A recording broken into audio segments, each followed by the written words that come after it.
السلام علیکم۔ ملکی اور غیر ملکی تازہ ترین خبروں اور کرنٹ ایشوز سے باخبر رہنے کے لیے ہمارے ساتھ رہیں کے نیوز چینل انٹرنیشنل۔ ایک اہم خبر سے آپ کو مطلع کریں گے۔ ایرانی خبر ایجنسی نے دعویٰ کیا ہے کہ افغانستان کے صدر اشرف غنی نے صدارت کے عہدے سے استعفیٰ دینے پر غور شروع کر دیا۔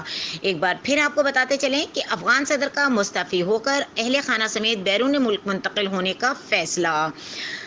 دوسری جانب افغان صدر اشرف غنی کا افغان عوام کے نام ریکارڈ پیغام سامنے آیا ہے، جس میں انہوں نے کہا ہے کہ افغانستان عدم استحکام کے شدید خطرے میں ہے۔ انہوں نے کہا کہ قوم کو یقین دلاتا ہوں کہ مزید عدم استحکام کو روکوں گا۔